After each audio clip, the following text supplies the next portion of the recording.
jokes, but he really is brilliant. He is originally what he studied as a chiropractor. He's a Chinese medicine, he ran Chinese medicine, you know, like one of these sort of brainiac people. And really very good, but he also has compassion. And he's a good businessman. That's not bad, huh? Not bad. I just want to put this down. I want to write down, but I'm going to be writing for you. All right, so the first thing I do when I do a body talk session, I kind of shut up and I get into my zone. Just to, I just want to something to write down on the just a paper out for you. Your name is Sarah? Mm-hmm. Okay. What's your birthday, sweetie? 29th of November. Oh, tomorrow. Wow. What year? 91. Okay, so how old does that make you? 23. Oh, look how young you are. That's a nice age. Okay, so just a quick sort of thing. Do you have any special issues per se? You know, do you have headaches? Do you any emotional things? Just per se. Here. Okay, abdominal stuff? Yeah. Okay. Anything else? No, I would ask you other things we put in practice, but I'm not going to tell anything. Okay, all right. Okay, so all I do is I put my hand on the solar plexus just so, you know, to get into my zone and to, you know, just touch the person. And often I will feel the energy. That's again just my thing, you know.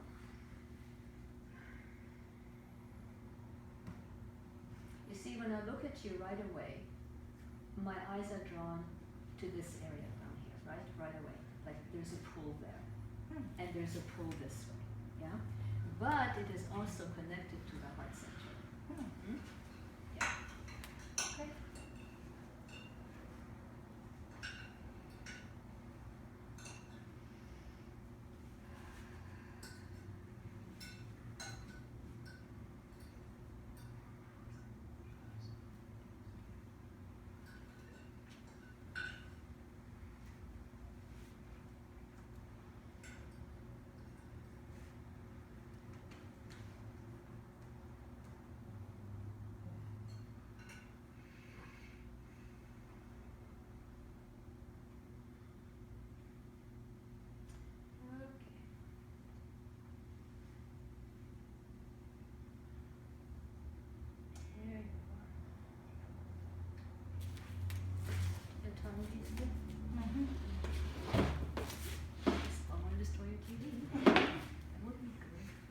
Alright, so body talk, yes and no, okay? And it's not a kinesiology yes and no, okay? It is, I don't know how to describe it, but it's not strong or weak or it's just like a yes and a no.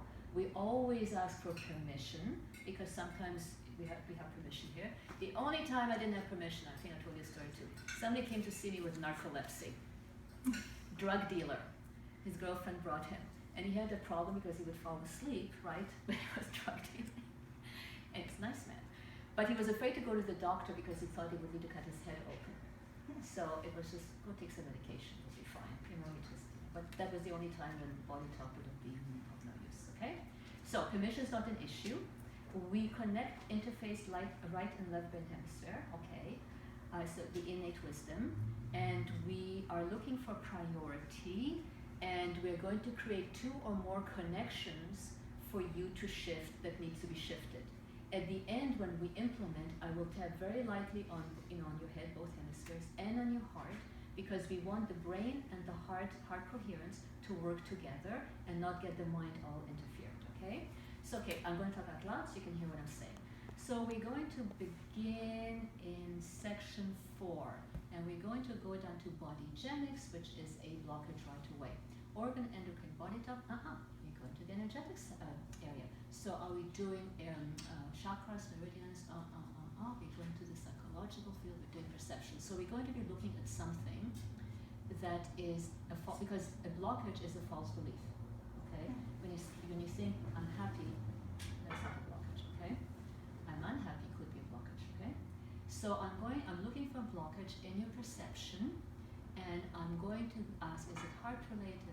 Heart, pelvis, body image, not in consciousness, but it's related to solar plexus issues, right? So our solar plexus is about confidence, self-esteem and all that kind of stuff. So what do we have here that you need to balance, sweetie? Let's have a look. See, we have this business of not enough, right? I'm not enough, not enough, not enough, not enough. So now I want to know, because remember, these blockages were made when you were a little kid, all right? This is not that came yesterday. This is when you were young and you didn't know any better and you came up with these things of, I'm just not enough. So let's see what you really did with that. Look at that. That is so interesting. Okay, the not enough attached to the idea to weak and strong. If I'm strong somehow, that doesn't have a, it's, who knows what will happen. I might have to take care of people, they'll give me more responsibility, I might have to do too much. So let me go to, just feeling not strong, not enough. So not enough is safe for me. Do you see that? Makes sense? So you see, as a little kid, does that make sense, the belief? Of course not. Not enough, because I'm not enough, then I always have to stay this way, everybody's better than me, has more than me, and it makes me feel safe, so I will not move forward, because if God forbid I get to have enough and I get up there, what are they going to want from me? So I don't know where you were in the hierarchy of the family, but maybe you would have gotten a bit too much responsibility had you been, maybe a little bit more enough. Make sense? Okay. I have no idea what the story here is, but that's the belief. Because we haven't met before, we haven't talked,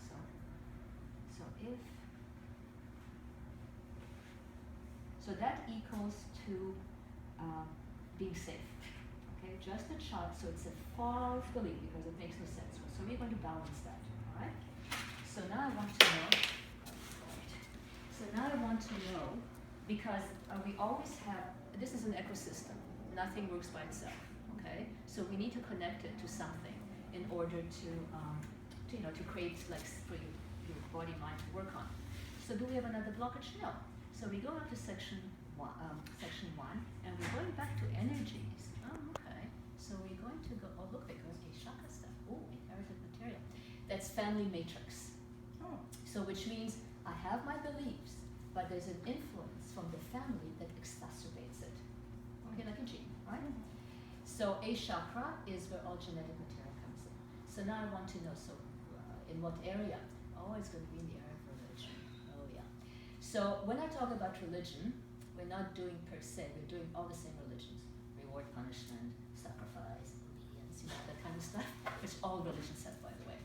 So what is it in there? Because I'm looking for something that one of your family members, ancestors, maternal and or paternal, something happened to them. It made a big impact and became part of the family kind of, lineage, like beliefs.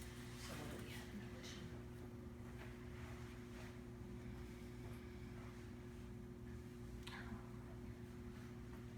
Well, in religion they often tell you, you're nothing, remember God is more, that is some, thing that we are made to feel very small because there's a bigger power and you don't really count. Unless if you have a lot of money and you're one of the, rich people, then it's different. But, the average person, this is how people were controlled, right? So if you're a very religious person, that modesty, the chastity, this business of, I'm small, I don't count, because that's what it is actually, I don't count. So let's say in either your father's or your mother's family, very modest people, we don't, show, we don't glow, that kind of stuff. Yeah? Make sense? Okay. So that's number 2. So this is in the A chakra. Jag vill få blanda ut ett sätt med. Ja, c'est plus ça.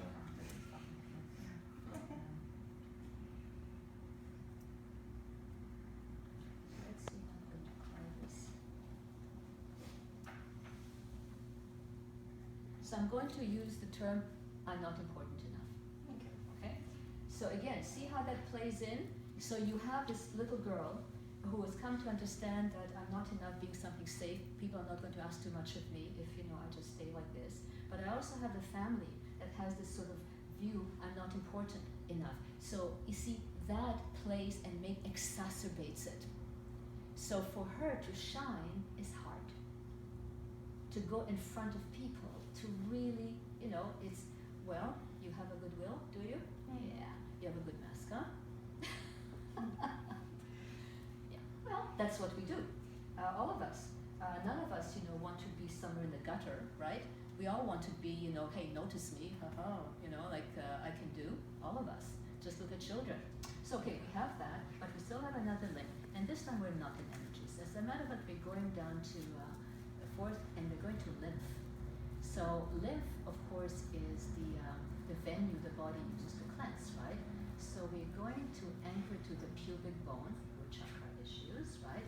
And it's going to be the neck, the clavicle, axilla. No, we're going to the groin area. So we have, you know, the lymph nodes, everything, and because you see, when you look at the child here with this, survival is a big issue for you, isn't it? The what? Survival, needs being met. Yeah, sometimes. Yeah. Well, so we have the groin area, because this is where the child, listen, what are our needs as a human being? Like, what do we really need? Feeling safe, right? Having enough food, being loved, having shelter, you know, and the needs that we have. But if I have the belief I'm not enough, and that's what I say, what am I going to get from that? I'm going to get less, aren't I? I'm going to have to be satisfied with less. I'm not important enough. Yet my needs are, I want. Yeah? So it's a struggle, isn't it? Yeah, it is. Yeah. So your body is going to use the lymph nodes in the groin area to kind of move stuff through. Well, whenever lymph comes up in body talk, which is the body's venue, you know, to use, you know, to eliminate stuff. Because remember, this is a body event, right? You know, what we're doing here. Even though we're doing beliefs, but the body's got to, you know, move it somewhere. So lymph and pubic bone, because we either anchor to the zygoma, the diaphragm, or the pubic bone. So in this case, we're doing the pubic bone, and we have got the groin area. So this is going to be taken care of. Good, the body's got to use it. Anything further? No, another lymph. Yes, I will lymph. 4, 3, 2. We're back to 1, and we're going to go down. Oh, we're going to consciousness. Good. General consciousness. Good sufficient time. We're going to build in fear. Control inhibition. Good heart. So guilt and fear, meaning we are bringing here the concept that the child is very focused on doing things the right way, right? You don't want to make mistakes. You don't want to do wrong things, right? It's important to you. Because somehow in this, as the child is trying to find her way, because look, everybody wants to be special. Everybody wants to be important, right? We need to feel like that. So when a child has compromise with that, you work harder for it, you know? You have to achieve more, you have to be a certain way. So being focused on not doing things the wrong way is important. But something that is collateral damage is the inhibition. You kind of inhibit your true nature. So let's say you have a child that likes to laugh and dance and is effeminate. Don't make so much noise. Be quiet. You know, things like that. We learn to dampen that, you know, to temper that, especially when we are focused in a very certain way of doing things, you know, the right way. Make sense? Okay, so we have that. Oh, we have another one. Good. Nothing consciousness. Okey-dokey. Going back to 4. No. You really want to do blockages today. In the physical. Okay, so now we're in the physical. So organ endocrine, we're in a body part. Brain, head, back, chest, back, and legs. We're going to talk body, systems, digestion. We're in digestion. Okay. So we have a blockage in digestion. So let's see whether we have more specific. Yes, we do. So more specific is like, is it the esophagus, the stomach? No, you're going to the large intestine. Okay. So what do we have blocking there, girl? What have you got there? It's going to be an emotion. Oh, look at that. All 5 of them. Yes. All right. Well, I'll explain to you what I mean by all 5, okay? Fear, anger, grief, sadness, joy sometimes, and fear, grief, sadness, worry, okay? Each emotion is a function, right? So when you see small children playing with plasticine, red, yellow, green, you know, and before long they put them all together and it looks like caca brown, right? And the colors aren't there anymore. When I have the emotions mixed like that, your body mind doesn't know what to do with it. Because it can take care of the fear, it can take care of the anger, it can take care of the grief, sadness, worry, because it is like that. But if it's like this, the body, so you see in your area where we are supposed to let go of stuff, things are blocked, and the body mind, we don't know how to undo that. So we need to direct the body mind to do so. Okay? Make sense? Yeah. Alright. Okay, good. Can you know which one is higher than the other? No, it just says it's not more specific, because it could be the transverse, ascending, descending, but it's not. It's like the whole area. So, because sometimes it's more specific, but Yeah. in this case it's not. So we're doing the whole one. Look. See, when I look at it, it seems to be here Yep. more than there. Is Yep. that Yep. how it is? Okay. Yeah, because it seems to be going like this and just trickling out that way, like really stuck here. Yeah. Oh, okay. Yeah. You see, when I see these emotions it's very hard because the child has a lot of fear. And if nobody has anything with your fear, you get angry because it's unfair. And then when nobody takes care of your anger, you start crying. It's the grief, right? And then the sadness when you can do nothing. And then the worry to manipulate how you're going to get something done and get something, right? That is the dynamic of when the emotions are like that. And it goes over and over and over, right? Yeah? Make Yep. sense? Yeah. Okay. Anything further? No. So this is our formula? Yes. So now I'm going to see whether we have anything else attached to it, because sometimes there is. Yes, there is. Another detail. Okay. Ta-na-na-na. Concept. So what concept do we have? Because it could be some emotion, whatever. Do we have a concept? Now, what concept is attached here? Trapped. No. No.